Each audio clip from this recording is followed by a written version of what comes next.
Bismillahirrahmanirrahim. Assalamualaikum warahmatullahi wabarakatuh. Waalaikumsalam warahmatullahi wabarakatuh.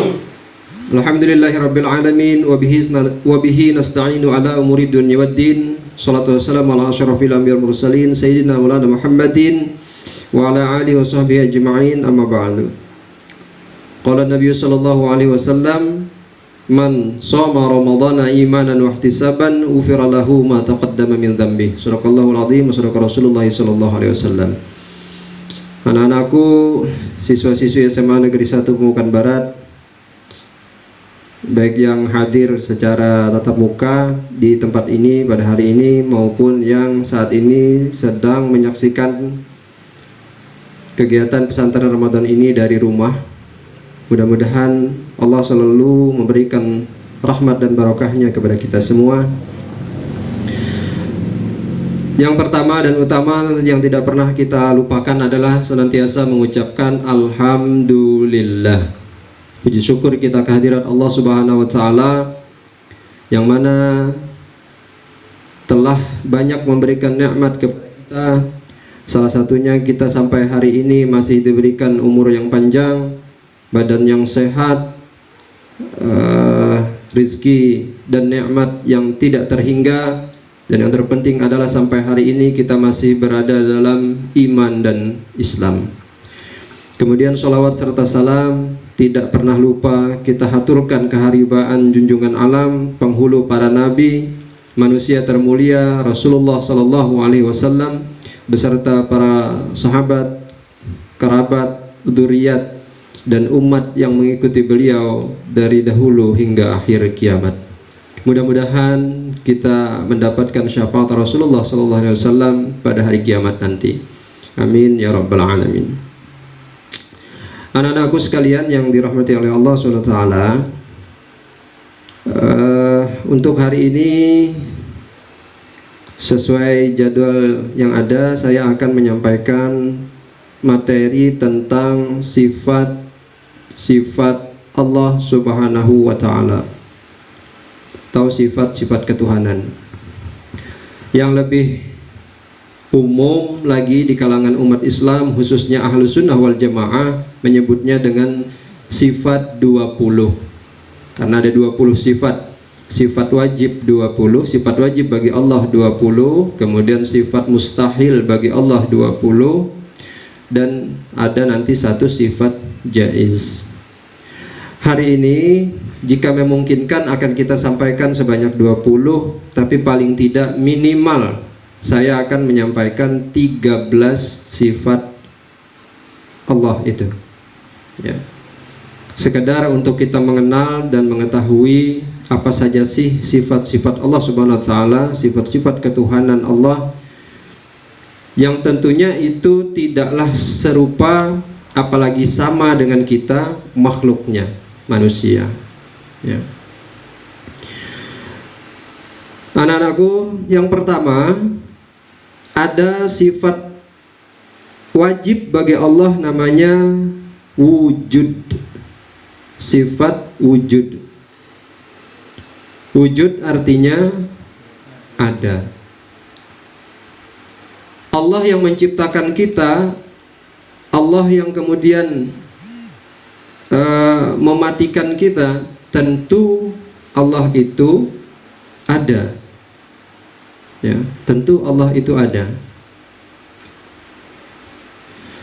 Mustahil Allah bersifat tidak ada.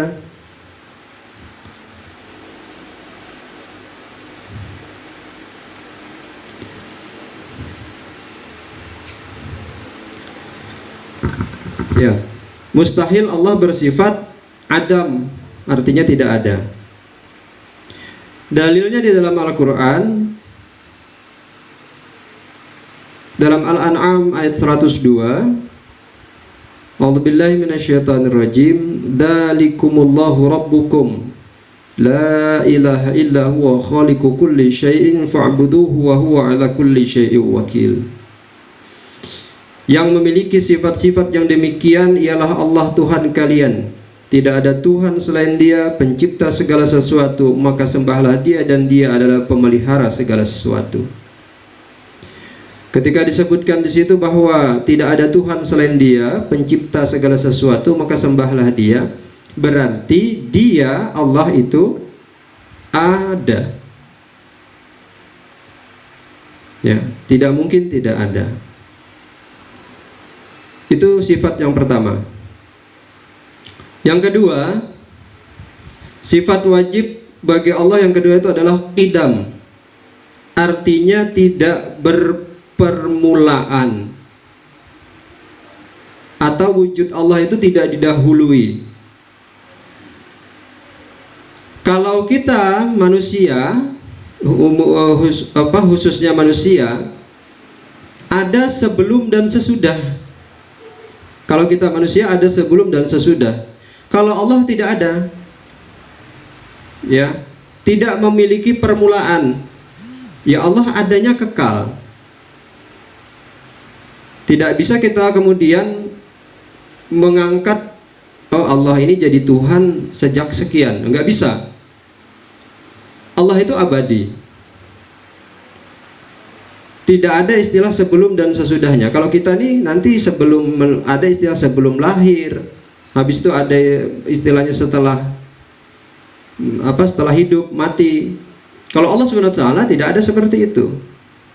Ya. Allah itu tidak pakai permulaan. Ya, ada dari awal, ya bukan dari awal, ya memang sudah ada. Ya. Tidak terbentuk. Ya. Dalilnya dalam Quran surah Al-Hadid ayat 3. Huwal awwalu, dialah yang awal. Atau dalam hadis Nabi yang diriwayatkan oleh Muslim, Allahumma antal awwalu falaysa qablaka syai'un. Ya Allah, engkau zat yang awal, maka sebelummu tidak ada sesuatu pun. Allah yang awal. Qidam. Lawannya adalah Allah mustahil bersifat hudus, artinya wujud bepermulaan. Yang ketiga, Allah bersifat baqa. Apa artinya baqa?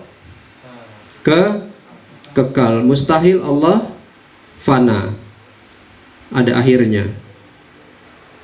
Baqa artinya sampai kapanpun ya Allah itu selalu ada dan seperti itu. Kalau kita manusia ini ada masanya. Kalau sudah habis kontraknya di dunia ini ya balik, mati. Kalau Allah tidak ada matinya. Ya, baqa. Dalilnya dalam Quran surah Ar-Rahman 27. Wa yabqa wajhu rabbika dzul jalali wal ikram.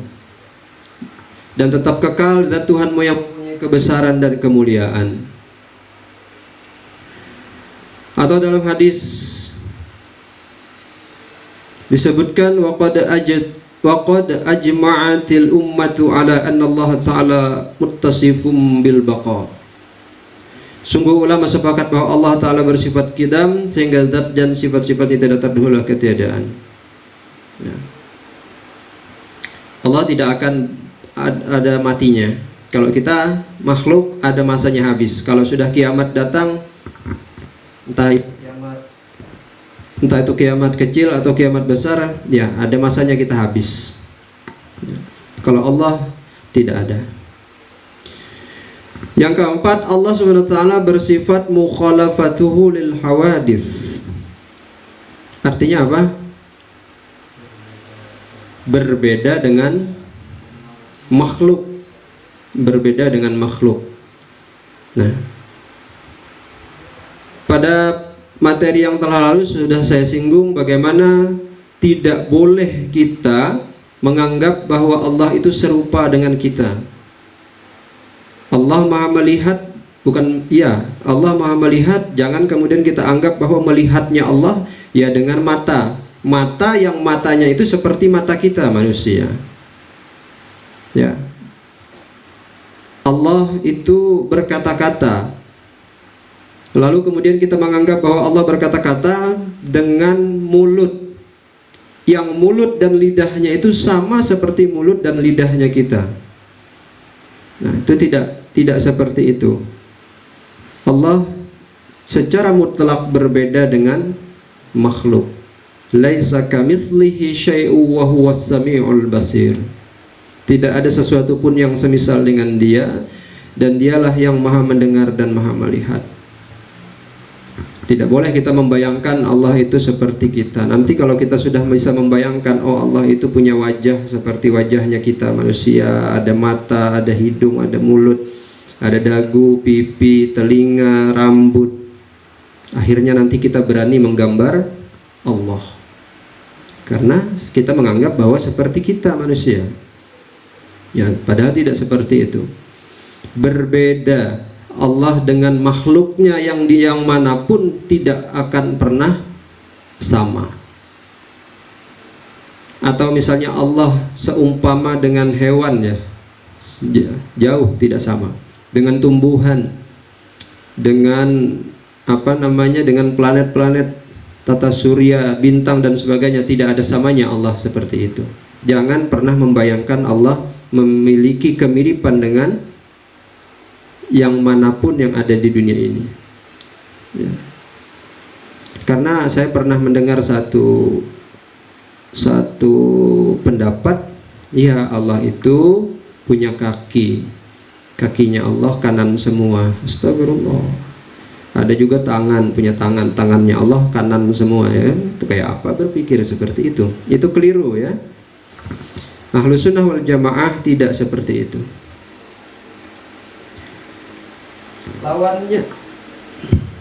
Lawannya dari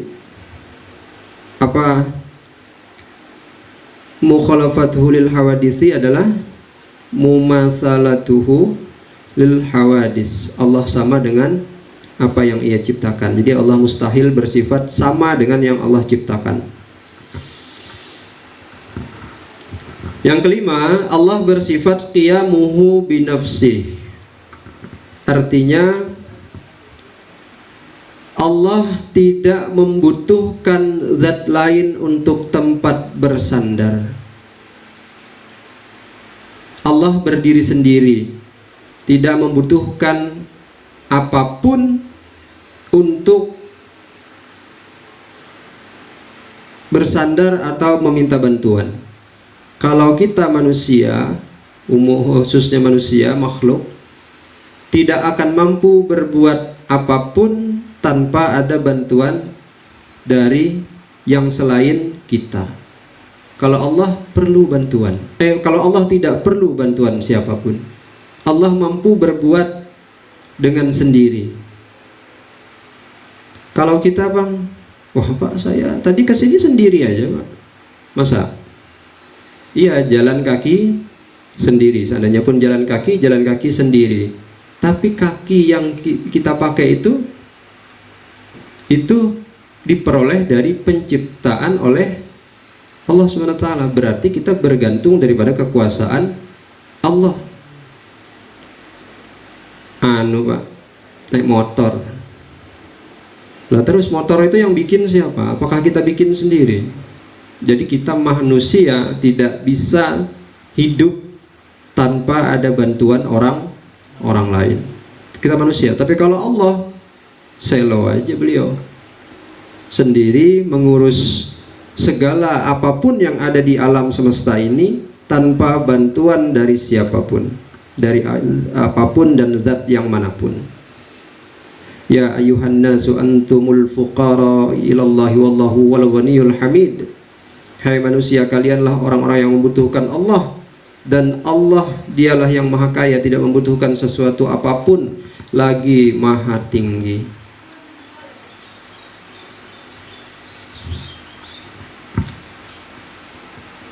Kemudian kebalikan dari qiyamu binafsihi adalah ihtiyajuhu ila ghairi, membutuhkan kepada selain Allah SWT. Yang keenam, Allah bersifat wahdaniyah. Artinya Allah maha tunggal atau maha esa. Ya, Allah maha esa. Allah tidak perlu berserikat berkongsi, bersekutu. Kalau kita manusia ini belum aja, kalau udah pada dewasa lama-lama ngeper juga, tidur sendirian terus. Artinya kita perlu berkumpul, perlu berkawan. Tidak bisa kita sendirian mengurus hidup kita sendiri saja, kita tidak mampu sendirian. Allah Maha Esa, sendiri saja Allah, tunggal. Ya. Allah itu tidak beranak, tidak diperanakkan.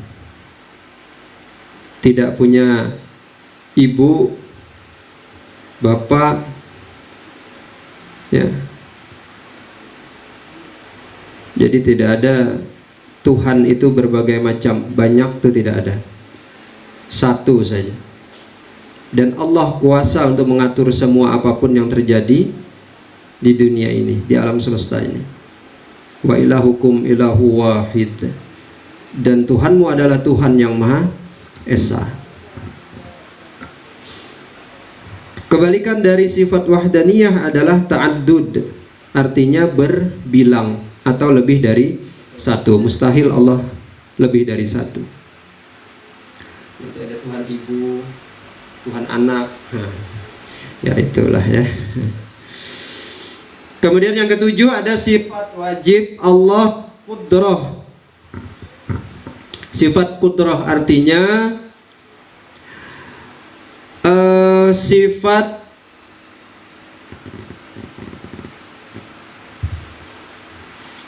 ini banyak dipotong nanti video ini. Qudrah artinya adalah kuasa.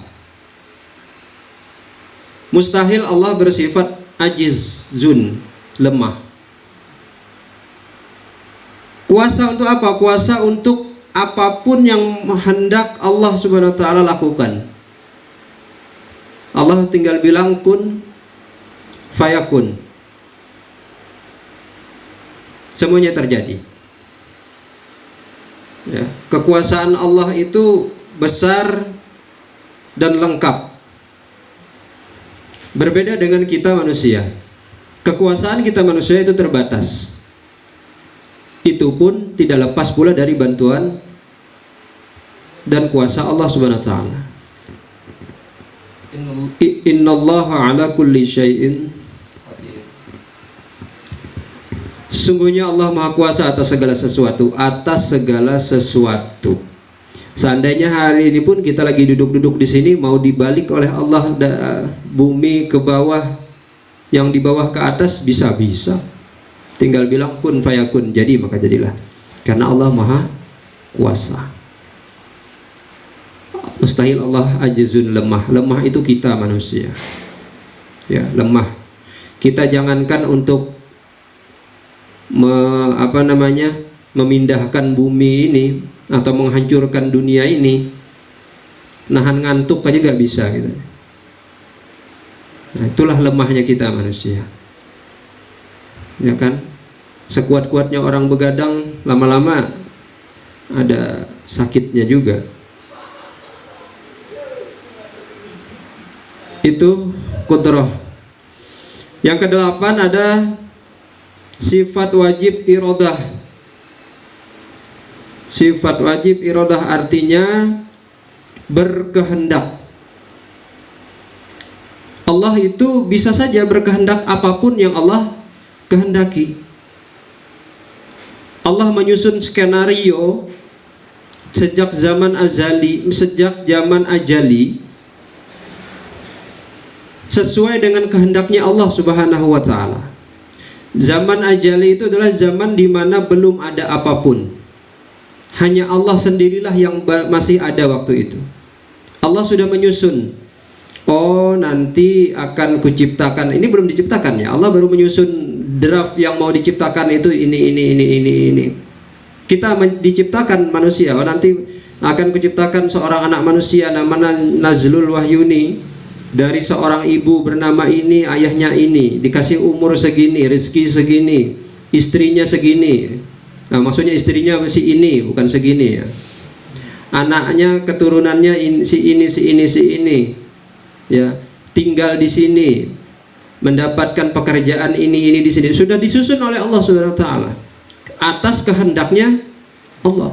Dan kita manusia tidak mampu seperti itu.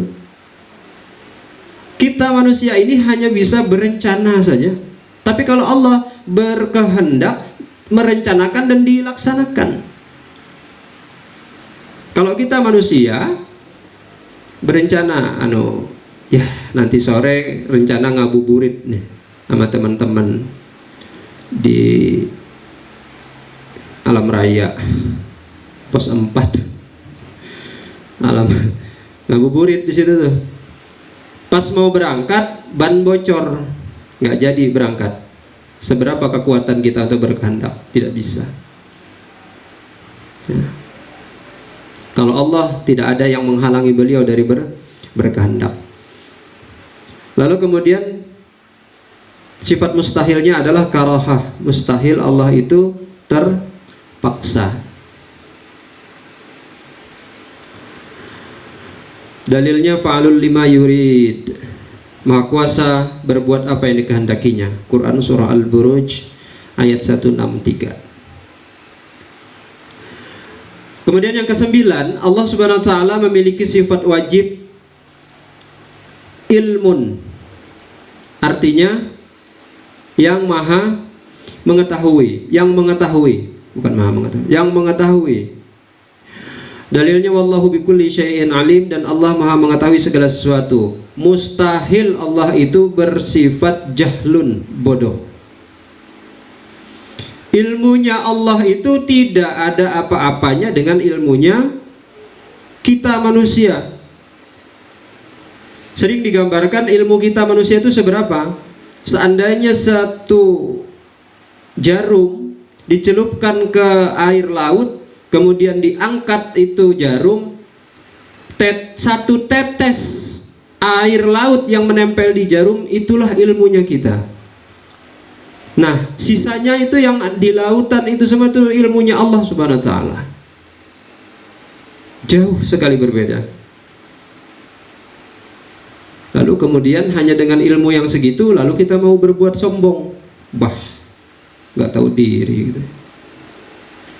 Ilmu setetes itu dibandingkan dengan ilmunya Allah, jauh. Coba kita bayangkan, Allah ini menciptakan langit yang sering kita lihat setiap hari, itu tiangnya mana? Kok bisa ngambang seperti itu tuh? Tiangnya mana? Nggak ada. Ya, nggak ada. Lalu kemudian dengan rapinya setiap pagi ada matahari dari ufuk timur, sore tenggelam di ufuk barat. Itu setiap hari loh. Kita setiap hari belajar aja tuh nggak tertib. Setiap hari bangun pagi aja nggak konsisten. Hari ini bangunnya jam 5, besok bisa-bisa jam 6. Tapi Allah mampu menciptakan yang seperti itu dengan keilmuannya Allah. Artinya maha mengetahuinya Allah itu luar biasa. Ya. Kita bang, ya kita ini jahlun, bodoh kita ini, tidak ada apa-apanya. Jadi jangan hanya karena baru berturut-turut 4 semester peringkat 1 di kelas ya Pan ya, langsung petantang-petenteng ranking berapa? Paling rendah ya, bodoh banget. Nggak boleh gitu ya, karena di atas langit masih ada langit. Itu ilmun. Sifat yang ke-10 ada sifat namanya hayat, artinya hidup. Allah itu hidup. Hidupnya Allah sampai kapan? Tidak ada batasan. Pokoknya hidup terus. Karena sifat mustahil bagi Allah adalah mautun, mati. Mustahil. Kalau kita manusia, nih lagi hidup nih, alhamdulillah aja kita masih hidup nih. Ya kan? Besok-besok nggak tahu. apakah masih hidup atau masih hidup? Ya mudah-mudahan ya kan. Dan ingat, urusan mati itu tidak berdasarkan umur. Siapapun bisa mati, kapanpun bisa mati.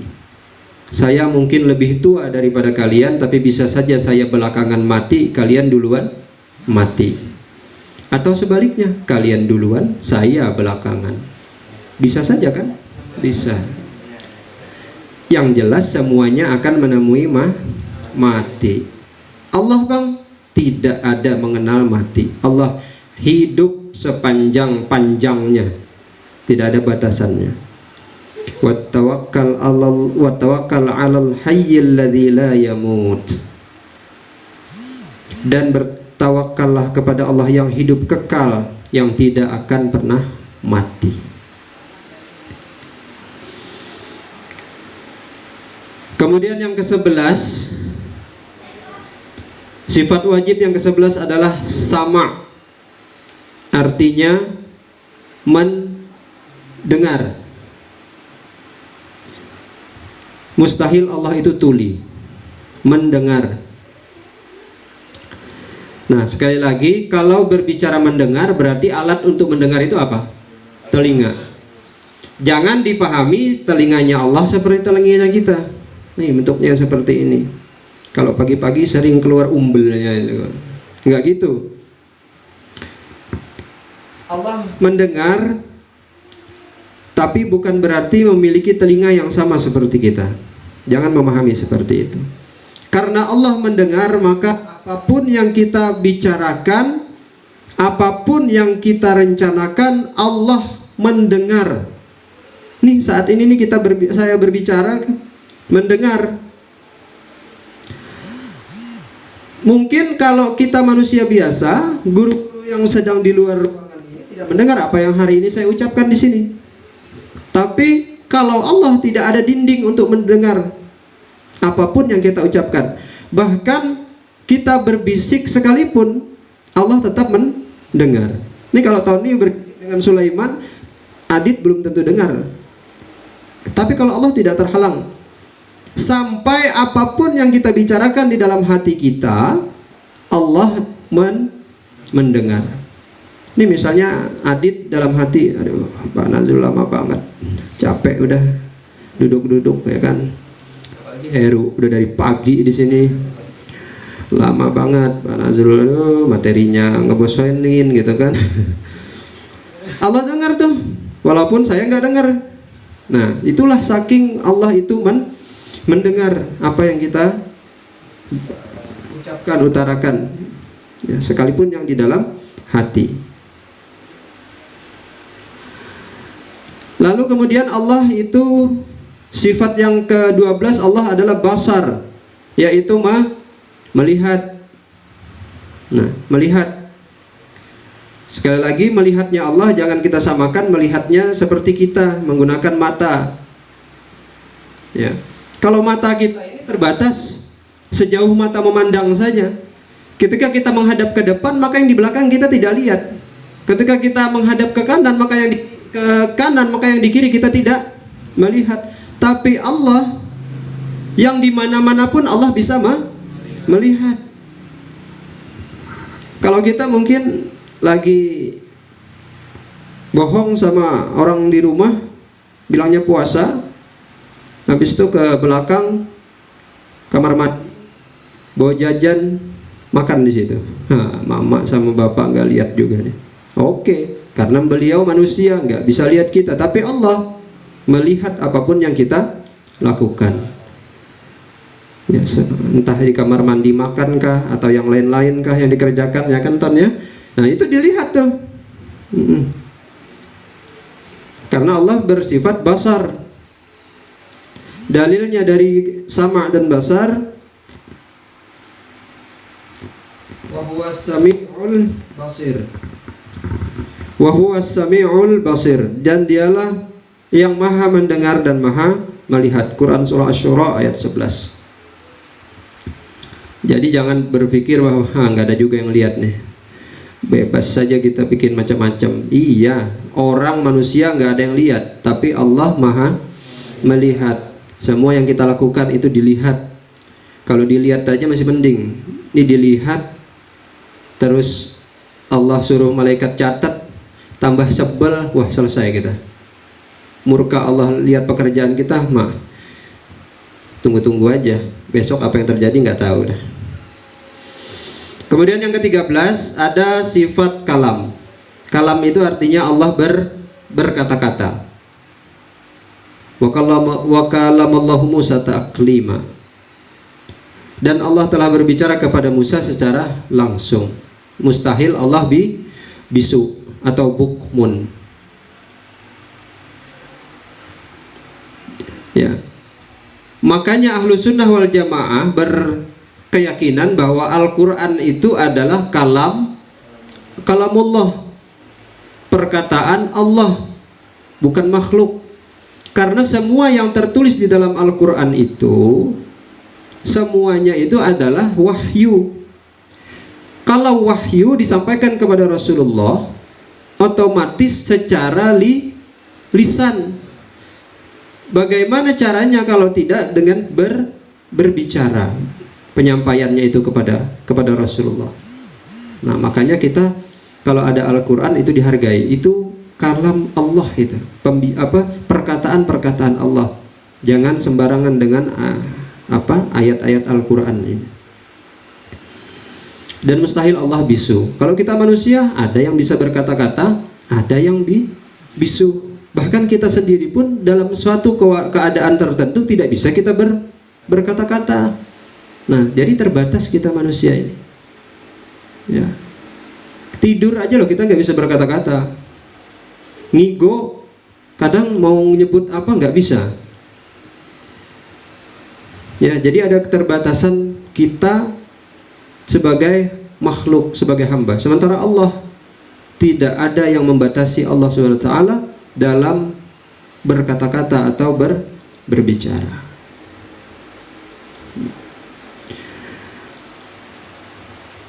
Itu 13 sifat wajib Allah Subhanahu wa ta'ala, beserta tadi sifat mustahilnya. Saya rasa untuk hari ini cukup yang 13 ini saja untuk kita kenali, untuk kita ketahui. Sebenarnya di antara kalian pun sudah pernah mengetahui hal ini, ya. Cuman kita untuk saling mengingatkan kembali. Ya. Apa yang ingin saya sampaikan juga di sini, bahwa sekali lagi jangan sampai salah dalam memaknai sifat Allah Subhanahu wa ta'ala. Allah itu jauh berbeda dengan kita manusia. Ya?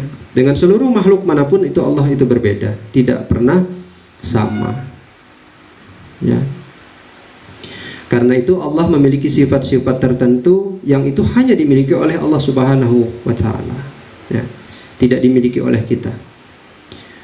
Oke, sampai ini mungkin di antara kalian ada yang mau bertanya dulu tentang materi sifat Allah ini, dipersilahkan. Assalamualaikum warahmatullahi wabarakatuh. Perkenalkan, nama saya Tony Abriansyah dari kelas 11 MIPA. Pak, saya ingin bertanya, Allah itu kan bersifat satu atau tidak ada yang setara dengan beliau?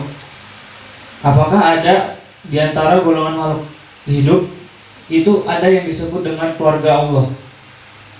Mohon keterangannya. Sekian, terima kasih. Assalamualaikum warahmatullahi wabarakatuh.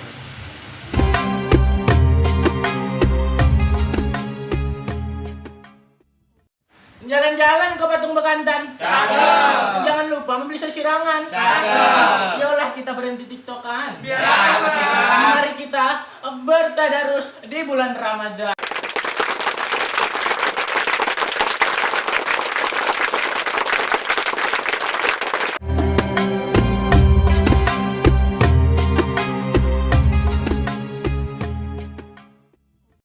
Ya.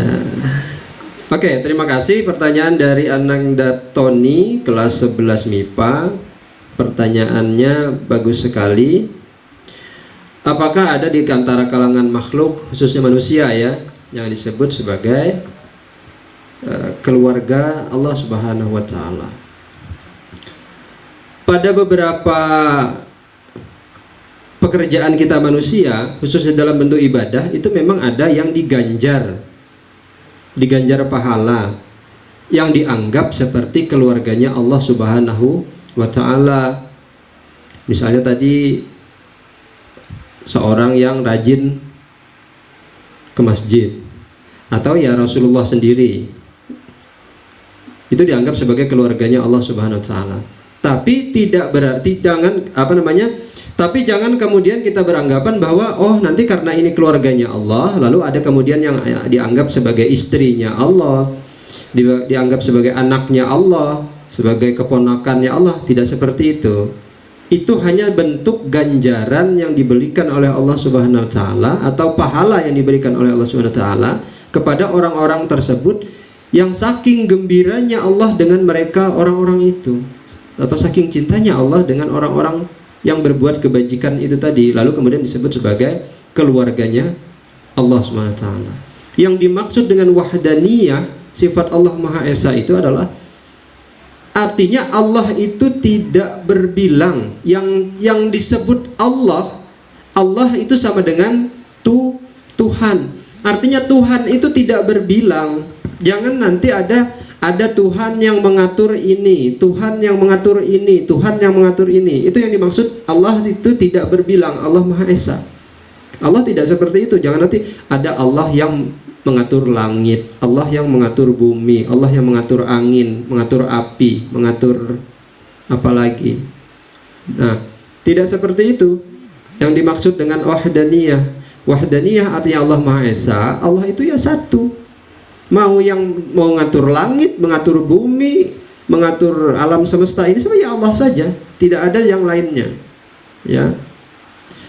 Itu maksudnya wahdaniyah. Karena ketika misalnya Allah banyak, ya, ini contoh Allah banyak.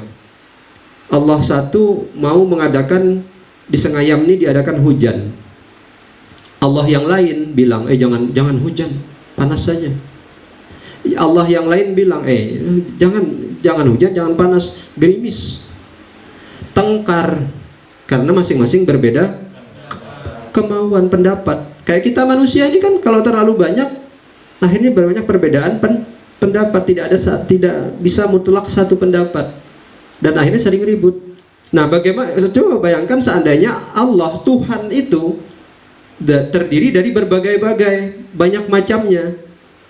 Apa nggak rame ini dalam mengurus masalah dunia saja misalnya, ya, karena akan terjadi perbedaan pendapat. Nah, dan tidak mungkin Tuhan yang satu diatasi oleh Tuhan yang lain. Nah, maka kemudian Allah Tuhannya kita yang kita yakini dalam akidah Ahlus Sunnah wal Jamaah, Allah itu wahdaniyah, tidak ada yang lain selain daripada Allah Subhanahu wa taala. Allah lah yang mengurus semuanya ini. Ya. Nah, jadi kalau berbicara masalah keluarganya Allah tadi, itu hanya dalam bentuk ganjaran atas perbuatan baik, kebajikan yang baik yang dilakukan oleh manusia ketika di dunia, dan saking gembiranya Allah dengan perbuatan mereka itu, maka diganjar dengan sebutan bahwa itulah nanti yang akan menjadi keluarga Allah Subhanahu wa taala. Tapi sekali lagi bukan berarti nanti ada yang jadi istrinya Allah, ada yang jadi anaknya Allah, dan seterusnya. Tidak seperti itu, ya. Oke, kalau sudah tidak ada yang bertanya, maka saya rasa untuk pertemuan hari ini saya cukupkan sampai di sini. Mudah-mudahan sedikit pengetahuan yang saya bagi, yang saya share ini ada manfaatnya bagi kita semua, khususnya bagi saya sendiri. Jika ada benarnya apa yang saya sampaikan, itu semata-mata dari Allah Subhanahu wa taala, dan jika ada kekeliruan, kekhilafan yang saya sampaikan, maka mohon dikoreksi, karena itulah kemampuan atau ilmu yang saya miliki terbatas, ya. Tapi mudah-mudahan tidak mengurangi daripada kemauan kita untuk sama-sama menggali ilmu, menuntut ilmu, menambah pengetahuan kita, dengan harapan kita menjadi manusia yang lebih baik lagi di masa yang akan datang. Terima kasih atas segala perhatian, mohon maaf atas segala kekurangan. Subhanakallahumma wa bihamdika asyhadu an la ilaha illa anta astaghfiruka wa atubu ilaik. Wallahul muwaffiq ila aqwamit thoriq. Wassalamualaikum warahmatullahi wabarakatuh.